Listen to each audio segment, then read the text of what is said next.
Okay, we are recording. Yes, welcome, Lexi. And I think Megan is also on here as well. We have two really awesome fellows this year. Oh, I didn't see Megan. I'm sorry. Oh, she just joined. Oh, okay. Well, that's Yeah. that's the other fellow that's working with us. Oh, there you go, Lexi and Megan. Sorry about that.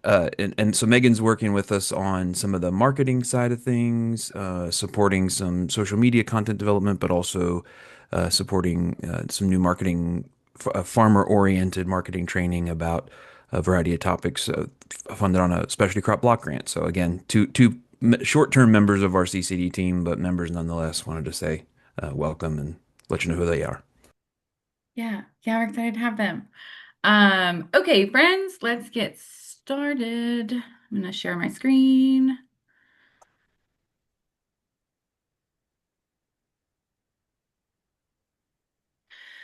All right, so today we have our Hort Agent update about supporting cut flowers in the counties. Cut flowers have been really popular enterprise lately, so we have Tara on here to talk as well with us. What we'll do today is go over a few housekeeping things, the normal things that we touch on before we do these. We'll talk with Tara, formerly Tara Watkins, now Tara Watkins Vaughn. And we'll also talk about resources and a train the trainer opportunity that we want to bring up with you all, with you agents. And then a reminder about our future dates and topics. So housekeeping wise, this training will be recorded and posted on the Center for Crop Diversification's YouTube page. I will also email it out in a link after this presentation is over. You all will receive an hour of CURS credit. I will post that also this afternoon. And then there's a few things in here that we have QR codes and links to. I will also include that in our follow-up email. Camille Stevens is working our chat in the waiting room. So if you have any questions, feel free to drop them there. And we will get started. I have a little title slide for Tara. But Tara is an extension associate in the Department of Horticulture, and she focuses on commercial ornamentals. So Tara, I will let you, sorry, take it away.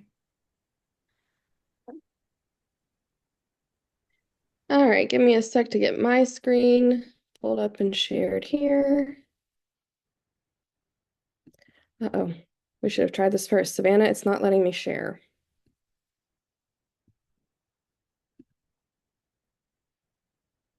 Can you try now? Yeah. Okay, I think we're good now. Okay, sweet. Let me move the video thing here so I can go in full screen. All right. Hello, everyone. As Savannah said, I recognized a lot of the names on the call, but if you don't know me, I am an extension associate in the Hort department. I'm focusing in commercial ornamentals. I always get the question of what exactly is commercial ornamentals? What do you cover? Nursery crops, cut flowers, and Christmas trees is what I cover. And last year I got married. You might know me as Tara Watkins, now Tara Vaughn. So it's good to meet those of you who I don't know yet. And today we will talk a little bit about how we can support cut flowers in the counties. I get questions all the time from county agents of, for example, they might have someone who is interested in becoming a commercial cut flower grower or even a hobby type grower in their backyard, and they just don't know much about cut flowers and don't really know where to tell them to start. So I'm hoping some of the things we go over today will be resources for you, some knowledge that you can pass along to them. And then after I'm done, Savannah will also be talking about some resources that CCD houses on their website and puts together that you can also utilize as well. So, okay. It's no secret, as Savannah just said, the number of cut flower farms in Kentucky is on the rise, and I won't really go into that because Savannah is going to touch on some of those numbers a little bit here later. But we always get questions about, I don't know what to tell these cut flower producers. Help me out here. So today we'll start with a few marketing options for cut flowers, and we'll go over these fairly briefly, just due to time constraints. So a big thing that we get is, I've started growing flowers. I have all of these flowers. They're beautiful, but I'm just having a hard time selling them. Like, how can I sell them? So we know people can grow the flowers, but selling them and running the business is a little bit more difficult or may not be exactly in someone's wheelhouse. So these are some options that you can share with them. I always encourage when I speak with growers and speak with county agents, always talk to your growers about a business plan and or a marketing plan before they get started. They need to know what their options are. A lot of people say, well, I think I want to sell at the farmer's market, and then maybe they don't get into the farmer's market and they're like, oh no, what do I do now? So we need to have some backup options or even just additional options for diversified income that growers can utilize. We won't go over what price I should sell them for. That's another question we get all the time. That's a whole nother topic in and of itself. But how can I sell them? So first one is a CSA, a traditional CSA, or in the cut flower world, they're probably more commonly known as a subscription. So there are a lot of perks to this. Perks are that the flowers that you are growing each week are pre-sold. If you're growing specifically for X number of subscription members, you are growing specifically for them and they are pre-sold. Another good thing is that one sale is several bouquets. That might be, you might have a full season subscription where subscribers can get one bouquet a month throughout your season. And so you've made one CSA sale, but you've sold several months worth of flowers. Same with biweekly or weekly. And a lot of times growers will sell these subscriptions in the off season. They make great Christmas gifts, great Valentine's Day gifts, anything like that. And it provides you income during your off season when you traditionally don't have as much income or any income from flowers. So some common options for CSAs. Really, you can do whatever you want. Like I tell growers to be creative, do what works best for you, what you're producing on your farm, what your time limits are, what seasons you grow in, all that sort of stuff. So monthly, biweekly, and weekly are very common options, and some will even have add-ons. So an add-on example might be a dried flower bouquet in November, or a Christmas greenery wreath or garland roping, something of that nature, for Christmas.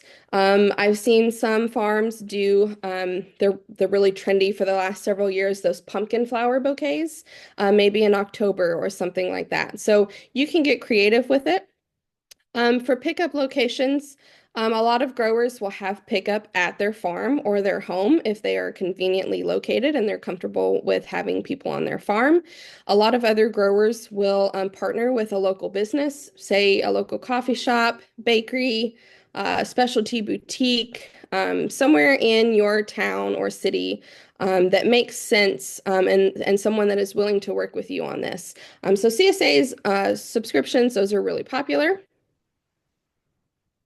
Okay, we've also got farmers markets. So there are perks and there are drawbacks to farmers markets as well. So the perks are that you really can establish a regular customer base. There are people who come to the farmers market weekly to do a bulk or at least some of their grocery shopping. And if you are there consistently, a lot of times flowers get added to their grocery list. So you can really establish a regular customer base, and it's a good way to move many flowers at once. Some of the drawbacks is that, especially as more and more cut flower farms pop up around the state, it has become fairly competitive to enter a farmer's market. A lot of farmers markets, even the largest ones in Lexington and Louisville, will only allow, say, 3 or 4, maybe 5 cut flower vendors. And then a lot of the smaller markets maybe only allow one cut flower vendor simply because of the foot traffic may not be able to support 2 vendors well. So they can be competitive to enter, and they are a regular commitment. If you are going to be a farmer's market vendor, you pretty much need to show up every week, or if you're a biweekly vendor, biweekly, so that people know when you're going to be there and they know, okay, I can go here and I can get flowers. And often these farmers markets are on the weekends, so you have to be willing to give up your Saturday or Sunday to do this. And then some markets have a high entrance and or commission fee, which may be a deterrent for the farm as well. So alternatively, let's say you don't want to be committed to physically going and committing your Saturday mornings to a farmer's market. You don't or can't pay the fees it costs to enter a farmer's market. Maybe you can have a farm stand. There are a few things you need to consider. We have had growers that have put up farm stands and signs before, and then it kind of becomes a flag to their county or city. And maybe they are not zoned properly to be able to do that, or they don't have the right permits, things of that nature. So you really need to check first with your county or city to make sure that you are allowed to do something like this and you go about putting it in the proper way. And pretty much in all cities and counties, you will need to have a business license to be able to do this. The perks, though, are that the customers will come to you and there's no fees or commissions. I do recommend if you have a farm stand that you do try to stock it regularly, whether that be you can have your farm stand open daily if you've got the customer base for it, or you can have your farm stand open on Saturday mornings, once or twice a week. But the customers need to know when you're open and know that if they drive to your farm, that the flowers are going to be there on the farm stand for them to buy. Probably the biggest drawback to a farm stand is that your location really does matter. If you are way out in the county, for example, it may be more difficult to coax buyers to drive all the way out to you for a bouquet. So your location matters. And as I mentioned, the consistency of having the stand stocked matters as well. Okay, pop-ups and consignment. So this is another popular one. Pop-ups and consignment are a little bit different. Pop-ups might be just special events. Hey, we're having a flower bouquet bar at this business on this date. Come out and choose your own stems, make a bouquet. Or it could be consignment where you partner with a local business. Again, coffee shops, bakeries, things of that nature are really popular businesses that a lot of growers will work with. And you have flowers stocked at their store, let's say every weekend. So that's an option. The perk is that you can drop a bunch off at one place and leave, and you don't have to worry about it. The host store handles pretty much everything else for you. Some of the drawbacks can include that you do have to find a business that will work with you, and then most actually will probably charge a commission percentage or a fee for having your bouquets there. Okay. Workshops have also become very popular, really ever since COVID, and it has stayed steady. People want an experience. People want to do hands-on things and learn new things and do things with their friends and family. So perks of workshops is that it does create that experience that people are looking for. And oftentimes, whether you're having a bouquet making workshop, that bouquet might be a $25 value, but usually you can upcharge on that and charge a little bit more of a premium because you are not only doing the bouquet design, but you're giving them more by allowing them on your farm. Maybe you have light refreshments, something like that. And then you can utilize your extra creative side if you have that creative bone in your body. This right here pictured is a pumpkin workshop from one of our cut flower growers here in the state. Those pumpkin bouquets that I mentioned that are so popular. But really, you can do just about anything. We have seen people do like painting and flower parties. We've seen people do candle making and flower parties, pressed flowers, bouquet design, simple U-picks. Really, you can do whatever you want. And so there's not very many limits on what you could do, really. But the drawbacks is to do something like this, you really do have to be a people person. If you're not a people person, this might not be a great option for that grower in your county. And you either have to have a location on your farm where you can host these types of workshops, or you need to find a business that has a space that will allow you to host and work with you on that. They do require some more time to put together. Usually once you have done it a time or two, it becomes a little bit easier. But then you need event and or business insurance as well. U-pick farms. A lot of people like to do U-pick farms. Location and marketing matters greatly. Again, kind of like with the farm stand, your farm has to be somewhere where people are willing to drive. And you really need to consistently market your U-pick as well. Some of the perks is that the harvesting falls on your customer. You're selling the flowers, but you're not the one having to go out there and harvest them.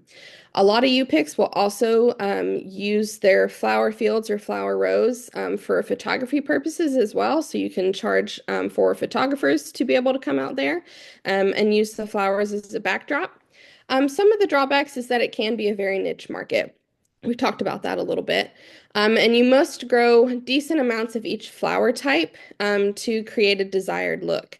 You may not need 2 rows of celosia because that's a lot of celosia, but it's the look of fullness and color that really attracts people to come and want to come back as well. I've heard from a lot of people that determining hours can be difficult. That's something that you just kind of have to play with and figure out what works best for you as the grower and what time constraints you might have on yourself and your family. And then again, you must be properly set up to have people at your property. We're not forwarding. Okay. Wholesale is another great option for flowers as well. We are lucky enough to have 2 wholesale cooperatives in the state. So if you are anywhere near the Bowling Green area or the Frankfort area, and you've been growing for a couple years, and you want to move some blooms bulk via wholesale through them, you can reach out to the Kentucky Flower Market or the Southern Kentucky Floral Exchange. But a lot of growers also have wholesale connections themselves, whether that's with designers that they know personally or brick and mortar florists in their town or surrounding counties. It's a great way to move stems in bulk. If designing is not your thing, you don't enjoy the workshop thing, you don't enjoy putting bouquets together to sell, but you do enjoy growing the flowers, you don't really have to have design experience for this. Drawbacks, though, quality and stem length really must be top notch for wholesale. So that's something you really kind of got to hone in and work on perfecting, I guess you could say. And it can be difficult to get into the market with local buyers. These florists have been buying wholesale from import wholesalers for years and years and years. And this is trying something new. And so it can be difficult to get them to take a chance on you. But usually, if you're providing quality with proper pricing, once you've gained a customer, you've gained a customer. Your pricing should be predetermined. And like I said, we always get questions on pricing. We're not going to go into that today, but there are some resources on CCD's website about it. Okay, and then here are a few other options. We've got custom orders. So if you want to take orders just like a traditional brick and mortar florist does, you're welcome to take custom orders. DIY buckets, such as this third picture here on the slide, are really popular. You can sell bulk buckets of flowers for really anything. Weddings, dinner parties, anniversary, birthday parties, bridal shower bouquets. We've had groups of girls get together and purchase them to make their own homecoming and prom bouquets, which is fun. You can do bouquet bars to set up at events. If you want to start getting into the wedding and event industry as a farmer florist, that is certainly an option. Dried flowers are also really popular. I think they have been getting more and more popular every year, really. Once people have really started to figure out how to dry flowers where they can really keep their color and do some creative things with them. Dried flowers are very popular. And then photography fields, which we briefly mentioned when we talked about the U-picks. Those are also popular if you've got the space and clientele to be able to do that. So there are some marketing options. Okay, so that was a lot, but that's just kind of a brief overview. Really, growers can get creative and market their flowers, whatever way they want and fits best with their lifestyle. That's the important thing to remember. I always encourage growers to have at least 2 or 3 ways to market their flowers so that if one is not working out so well, they're still moving flowers through another avenue or two. Um, Production considerations. Let's talk about a few of those. Okay, so a little bit about the cut flower grower landscape in Kentucky right now. Pretty much all of them are growing tender annuals, which is our summer plants that are being planted, once our last frost has passed. Those are the summer and fall bloomers. Some are growing spring planted hardy annuals. So those are the ones that are being planted in either late winter or very early spring. A lot of times that will require some frost cloth or even some plastic coverage, depending on how early they are getting them planted. Fewer, but still many, are planting fall planted hardy annuals, the classification of cool flowers that can survive a winter here in Kentucky and in our zone. So those are planted in the fall or early winter, and they are overwintered. A lot of them are using low tunnels to do that so that they will have early spring blooms. Um, Hardy annuals are mostly finishing up blooming right now, usually through mid to end June. The very last of them are blooming. And then we'll move into our summer tender annuals starting to bloom in July and on. We are seeing more growers obtain high tunnels, which is exciting because it opens up a whole new world of possibilities with cut flowers. We won't get into high tunnels today, but we certainly have some resources for that, and we plan to put together some more resources as more growers are utilizing high tunnels to expand their operations. And then perennials. Perennials are always a good idea if people are just kind of dipping their toes into cut flowers to seeing if they want to do this. Maybe not establishing perennials right away because they are an investment. But if they do want to really dive into this, it's a good idea to think about establishing perennials early on because many of them do take a year or two or even more to establish before you can really start cutting on them. So that's a consideration. Also, a lot less work to have perennials in the long run because you're not having to reseed and replant those every year. Okay, so some things to consider. Questions that I get of what do I grow? There are so many flower types out there, and then there's so many colors of a lot of the varieties as well. You really want to think about your market. So who are you selling to, or who are you trying to sell to? Designer versus generic varieties. If you are into wholesale and you are selling a lot of product to the wedding and event industry, spending the money on the more designer type seeds, which usually is more unique plants, more unique flowers, colors that are very pastel alike, very trendy, muted type colors, those sell better in the designer world. But if your main sales outlets are your CSA or your farmers market customers, 9 times out of 10 at the farmers market, someone is going to reach for a bouquet that has pops of pink and orange and just bright, vibrant colors like sunflowers versus an all-white bouquet or ones with very muted colors. So you need to think about who you're selling to when you're deciding what to grow. So that's the designer versus generic and the wholesale versus retail.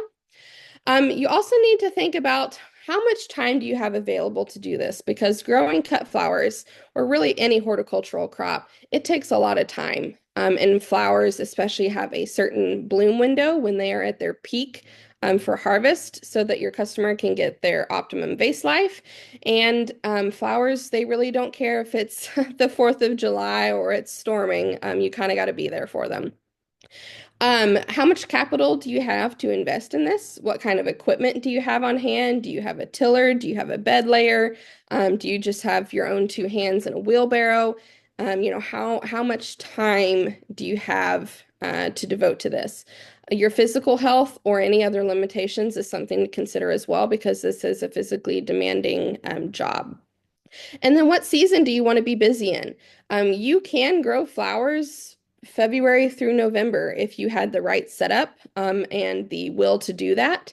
But you also don't have to. You can focus on, we have growers in the state who focus on winter forest tulips And so the bulk of their season is January through March, and that's it. We have growers who maybe focus on the summer because they have more time in the summer. So they're focusing on those summer blooms. Fall, you can choose when you want to be busy. So don't feel like you have to do it all. I definitely encourage uh, county agents to talk with new growers and let them know, you don't have to do it all. Let's start here. See how it goes. Get your feet wet with something a little bit simpler. Okay, so some things to talk about new growers with. Soil testing. You guys probably know the best time to do a soil test is in the fall. Most of our nutrients that we're testing for are pretty stable in the soil, so that's a great time of the year to do it. You can also do it in the spring, of course, but if you can, excuse me, aim for fall. For most of our cut flowers, our root zone is fairly shallow, so we're sampling at a depth of about 6 to 8 inches. We're going to look for what pH our soil is, and we're going to, of course, look at the nutrient analysis. If you amend in the fall, it gives you a little bit more time to get things in. And generally, you can work the soil a little bit better in the fall than you can in the spring. Especially this spring, we have had a very wet Kentucky spring. So, it's hard to, if you're needing to till in amendments, for example, it's a little bit more difficult to do that in the spring. But the main thing is that the soil testing allows us to see if we need to amend. If you have a very low pH and we need to bring it up to that desired pH of about a 6 to 7, we can do that. A big thing that I see in cut flower growers is that cut flower growers actually tend to over fertilize. And so we want to try to reduce over fertilizing. A lot of, especially in cut flowers, we see a lot of phosphorus heavy compost being added to fields in pretty decent amounts year after year, and this can actually cause buildup of certain nutrients, which can cause problems in the operation. So I always encourage people to have a regular soil test done, and definitely before you start to get a soil test. You might not need anything in your soil, and that's okay. I've had a hard time convincing some growers before that, hey, your soil test looks great. Your levels are right where they need to be. We don't need to do anything right now. And they get a little nervous thinking they should add something to the soil, but just encouraging them that if everything is okay, it is okay that it's okay. um, and then adding in organic matter if you have some soils that need a little bit of help, maybe your heavier clay, things of that nature, adding in some organic matter through compost or something like that is good to do. Okay, breaking ground. That's also something that I get from a lot of new growers is I have this field, it's grass, it's been grass for who knows how long, it's been a cattle pasture for who knows how long. What are some ways that I could get started? And so, really, there are a lot of right ways that you could do it.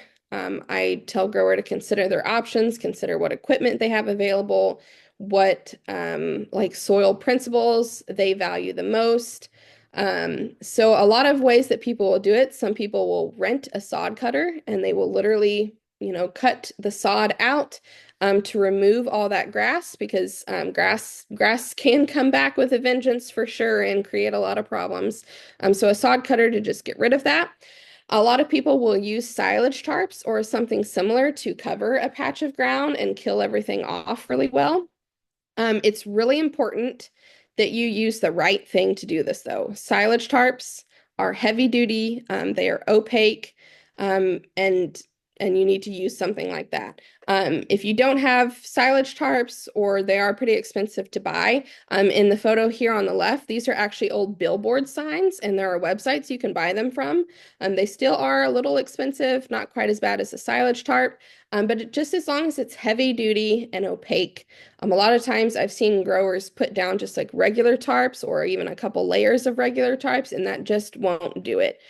Stuff can still grow under those tarps because they don't block out light completely. Also with silage tarps, it's important to remember that you need to put them down long enough that you can really have time to kill the grass, everything underneath it. If you can solarize through a summer, that's ideal. You can use a tiller as shown on the right here to just break the ground and do it that way. And there's also no-till methods that I won't get into, but we can talk about if you have a grower that's interested in it. Okay, managing weeds. We'll go through this pretty quickly because I've realized I've talked a lot and I'm just about out of time already.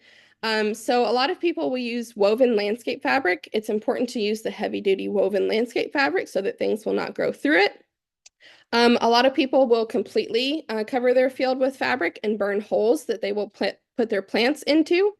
Some people, like the photo on the right, will just use fabric in the walkways and then have bare soil or wood chips in their planted rows. And then some people will also just completely wood chip their field as well. Living pathways is also another popular option. If you want to have living pathways with, say, a cover crop in your in between rows, we can do that as well. Irrigation, we won't really go into, but I encourage people the hotter and drier summers that we have here in Kentucky, it just really benefits the plants to have consistent moisture that's delivered directly to their root zone. Um, Flowers need about an inch or two of rain or irrigation a week. Okay, IPM considerations, super quick. You guys hear it all the time. This is with anything. Consistent scouting is key. There are chemical control options, but a lot of cut flower growers don't want to use them. So we encourage crop rotation, proper plant spacing to encourage airflow in between plants so that there's not disease buildup. Use of beneficial insects to counteract some of those pesky insects. Some people will use barriers such as insect netting or organza bags, such as on dahlias here in this photo. Trap cropping or cover cropping are also some good options. And then we won't go through popular varieties to start out. I will just, I got about 2 minutes max here, so we won't talk about them, but we'll quickly go through them. Sunflowers, lots of many sort of cool new options, unique colored sunflowers to choose from. Zinnias, these are not necessarily grandma's zinnias. There are a lot of really neat colored varieties out there that you can grow as well that a lot of consumers haven't seen before. Celosia, also lots of different types, shapes, colors, and they can also be used very well as dried flowers. Gomphrena, very productive plants, unique filler, also can be used as a dried flower and produces all season long. Cosmos, these don't have the greatest vase life, but the consumer loves them because of really how like cute and airy they are. They add a really light and airy element to bouquets. And then here's some others. Dahlias, feverfew, snapdragons, lisianthus. There are so many more options. I encourage people not to try to grow it all. Don't grow it all in the beginning. Start with a few varieties, learn how to grow those, and expand from there. Okay, that's all. I just want to say that I'm available for consults and site visits anytime that you or a grower in your county might need me. Thanks, Savannah. Yeah, thanks, Tara. And everyone, we will send out this PowerPoint in PDF form. So if you want to contact Tara, if you want to flip back through the slides, we will definitely give you all the opportunity to do that. So I will switch back to sharing my screen. So we have seen a lot of growth in the industry. So this is the table I put together from the 2022 census data for Kentucky. So in 2017, there was only 91 cut flower farms in the state, and in 5 years, that number is almost tripled. So we, as campus-based staff and specialists, want to make sure that you all have resources that are helpful for you and that you are all are aware of to work with cut flower producers that are established in your county, are interested in maybe starting a business in your county and area. So with that, I will toss it over to Alexis, and we're going to talk about online recorded and published resources for agents. Most of these are going to be housed on the CCD's YouTube or new website, and I will drop that link in the chat while Alexis is sharing her screen. Awesome. You guys see that okay? Yes. Cool. All right. So I just wanted to throw out there, a lot of you I know are going to be really familiar with the Kentucky farmers market as well as wholesale auctions, price reports that CCD takes and keeps in. So there is some for bouquets. But I will say it's a good starting point. It's something that if your growers are really having trouble with pricing something, that this can be really helpful. However, we don't know what those bouquets necessarily look like. So $15 bouquet can mean a lot of different things. Moving forward might be something that we work on, thinking about like stems per bouquet size. Is it a mason jar size or bigger? But right now, that's at least something so somebody can see like what are things actually selling for at the market. So just wanted to share that with you all. Uh, and then we have a YouTube page with a lot of stuff. And so if you've got growers who, are new, or if they're trying new crops, they're having trouble with harvest, you don't, of course, have to have all of the answers. If Tara's unavailable or there are, answers that are maybe a little bit more simple that you're like, hey, I don't want to bother anybody on campus for, show them the YouTube page. Especially if they're not big like readers. Sometimes it's intimidating to give a grower a bunch of publications, but it's a lot more easy for them to, digest some stuff via YouTube. And so there are tons of different ones on here, from starting some transplants, talking about seasonality, really specific Lysianthus, which is a really big one for new cut flower growers. They want to do that. They're a really big investment and they can go wrong very easily. So something like that can be on there, but there's calendars, do's and don'ts. We've got a lot of stuff on there. So if you're wanting to educate yourself or just throw something into your growers corner, put something in your newsletter that they're available, go check that out. So we have a lot of YouTube ones. We do have a specific playlist for cut flowers, again, so that you can send one link and not get lost. But we've got stuff on irrigation as well, some producer voices. So there's lots of things. Farmers market, if they're trying to figure out maybe where they want to sell their stuff at, we've got some, helpful videos along those lines as well. So not just cut flower related, but we do have a specific playlist for that. And then, like everybody said, we've seen the growth here. This is a really great visual of that. And I like to tell people who are looking, you might have some people come in looking to intern at a cut flower farm or want to go see one, or, you might, as an agent, want to know who's in your vicinity, because a lot of cut flower growers tend to be really new to farming, and so they may be new to extension. I've seen a lot of growers come in that are from other states, right? And extension is very different in other places. So, you can reach out to some of these people who have made it onto the map, and anyone can be on the map. So if you know of a cut flower grower who's not on here, you can encourage them to be on that map as well. The Horticulture Council keeps that list and that database, and we just kind of try and keep it updated. But you can go in and say, is there somebody in my county that I've not connected with?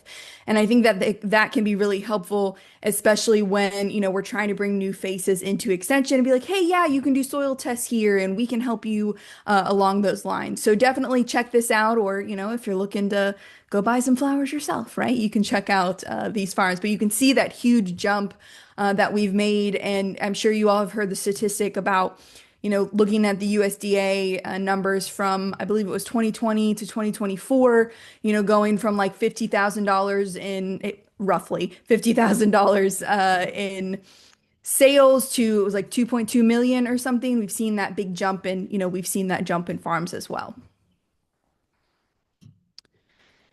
Of course, if you're a traditionalist and you like pubs like me, we've got some on here. A lot of them are going to be short, sweet, and to the point, which is great. Like the cut flower post-harvest guide has got a table on the back. And so if people are like, I don't know why my flowers are always wilting. And so they can go in and look and see, oh, well, basil is turning brown in the cooler because it's not supposed to be in the cooler. And so there's some, useful, nifty things on there that you can hand to a grower and they can stick it, in their barn if they want, just as a reference guide. But there's also ones on woody cuts. If you've got a grower who's wanting to branch out and do more than just tomatoes in their high tunnel, we've got a production system as well as a economics of rotating tomatoes with flowers in a high tunnel, and just kind of what that looks like from a lot of different angles. And so, there's lots of good ones on there. And we've got some from Tennessee. We've worked with the Tennessee folks. They've got a budding uh, cut flower industry down there. And so, we're similar enough to them that we can use a lot and they can use a lot of our resources and vice versa on what's going on.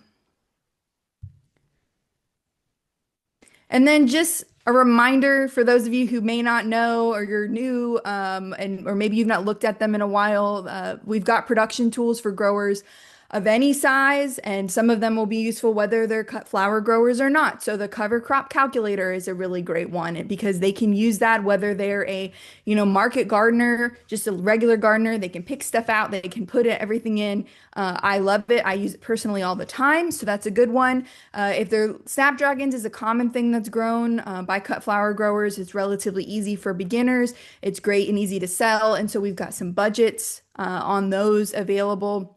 I talked about the post-harvest guide and the rotating cut flowers one. So there's lots of stuff on there. There's even more. And I think a lot of our resources are really friendly to those newer growers that we're getting with the, irrigation resources and things like that. But the budgets, I think, are going to be really helpful for some of our more seasoned growers who are looking to expand, really trying to look at their numbers. Can they make a livelihood out of this type of thing? So we have some of those, and we try and get them from other places as well. So you'll see ones from Utah on there. Dr. Melanie Stock has done a lot of great work. And so, it's not exactly the same, but, the budgets are going to be pretty similar when we start looking at things for peonies and other crops. So we try and gather them from around for people to look at. So check those out. If you've got questions or something is needed, you keep getting the same question over and over again, and you're like, we just don't have something that quite answers that for us. Let us know. We can get one, written. We can write it. We can find somebody to write it and get it published. So that's what we're here for. So please make sure that you're reaching out to let us know what is needed because you're the ones that are getting those questions. But if you've got any more, we'll take those at the end. And I think that I'm going to pass it off to Savannah. Yes, thanks, Alexis. So y'all, I put two things in the chat. One is the link to our website. So everything that Alexis just talked about is going to be hosted there. Both the links to our videos and our publications, all in kind of a categorized format. And then also, yeah, if you guys have common questions that you're hearing from growers, feel free to put those in the chat as we are winding up the last 15 minutes of our time here today. And I will go through the rest of this with you. So in addition to maybe some written and visual resources, there's also a few extra things that we wanted to mention. So we have a Facebook group for cut flower growers. We do not run this Facebook page. It is ran by the Kentucky Horticulture Council. But if you have growers in your area that maybe don't know about this Facebook group yet, it's a great place where educational content is shared. If you as an agent want to become a member, it's obviously free and easy. You just have to look up Kentucky Grown Cut Flower Promotion and join the group. But a great place where all of the resources that we gather are posted there, and the July Cut Flower Month, which I'll touch on in a few slides, is also posted there too. So something else I wanted to bring up was the bloom calendar. So Tara had mentioned the cut flower collectives. This is a bloom calendar from the Kentucky Flower Market in Frankfort. I think that these are a cool tool for growers to use as they are maybe trying to visualize seasonality. I think that can maybe be a little hard to wrap growers' minds around in the beginning. So a tool like this, they can kind of visualize what their season may look like for themselves and for their customers. So this is a one-pager layout that can be found on the Kentucky Flower Market's website. And then also I included this calendar by Rooted. They did this one for Soki in Southern Kentucky, and it has a little how to use this guide thing in, and is kind of a way for growers to visualize what their season could look like and help customers maybe understand what to expect in a summer CSA or at the summer farmers market. Kind of some things like that.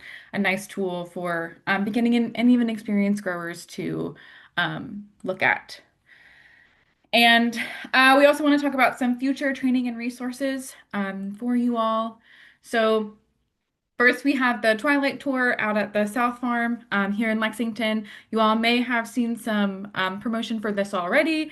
It is going to be July 22nd from 6 to 8 p.m. at the South Farm in Lexington. You can register via KERS. It's listed on the KERS website, and also there's a bit.ly link at the bottom. This Twilight Tour will be more than just cut flowers, but cut flowers will definitely be showcased. Dr. Cindy Finiseth is going to talk about her perennial production research, which is really cool and exciting and new. And then we're going to be talking about the rotating cut flowers with the tomato high tunnel production that Dr. Rachel Rudolph is doing.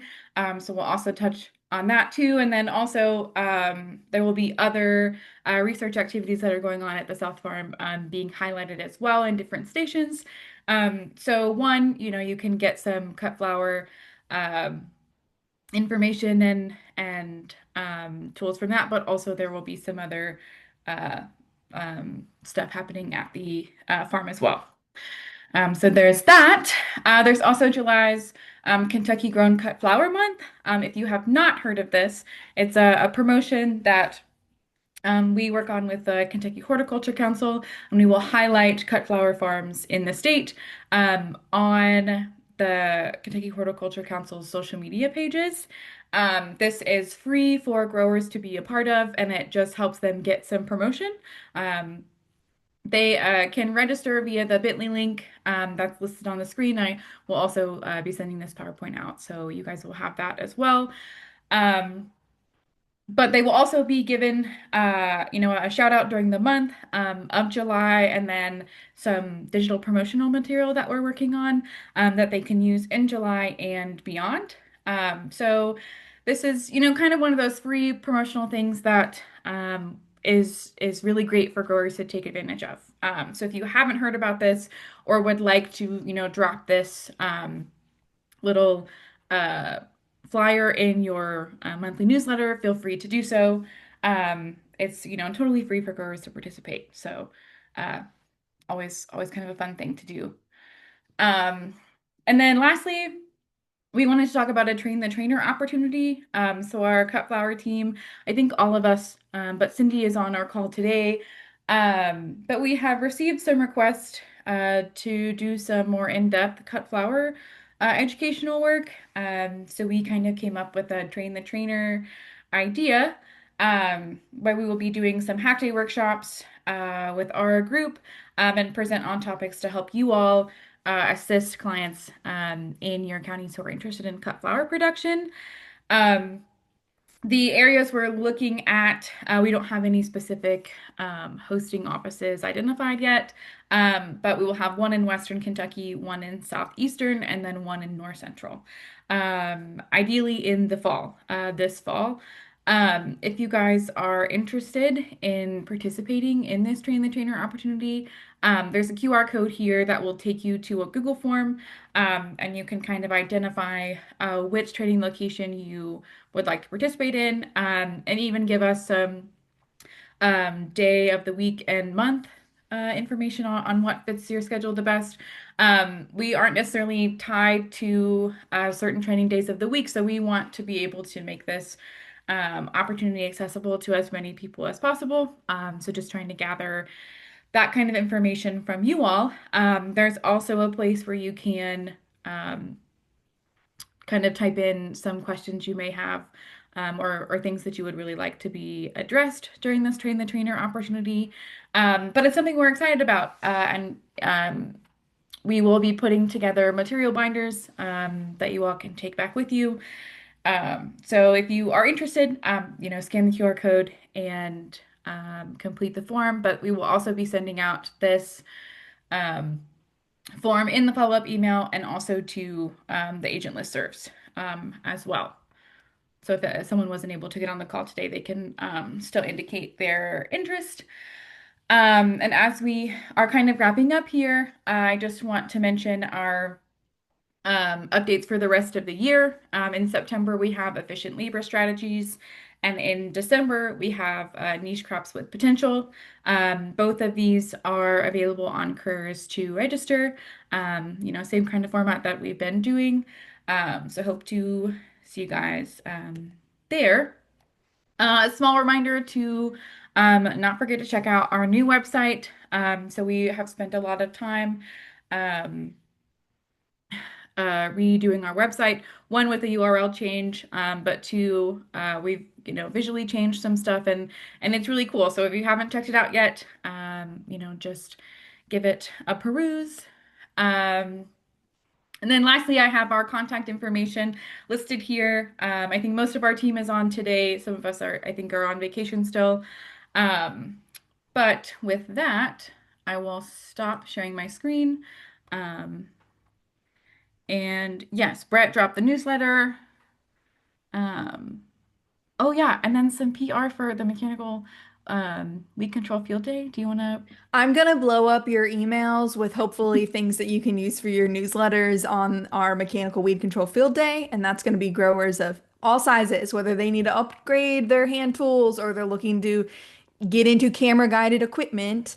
We will have everything in between. And I am sorry, not sorry for blowing up your emails, but hopefully I'm sending you things you can put in your newsletter and pass along and all that. But if you don't want that, then email me separately.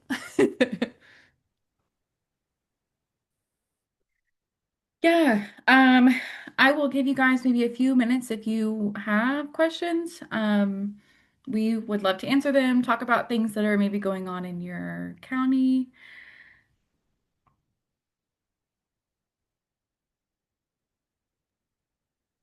That is not weed control. Brett. But yeah, if you guys have questions or comments, they are welcome. If you need any resources or want something, a train the trainer hosted in your county. Yeah.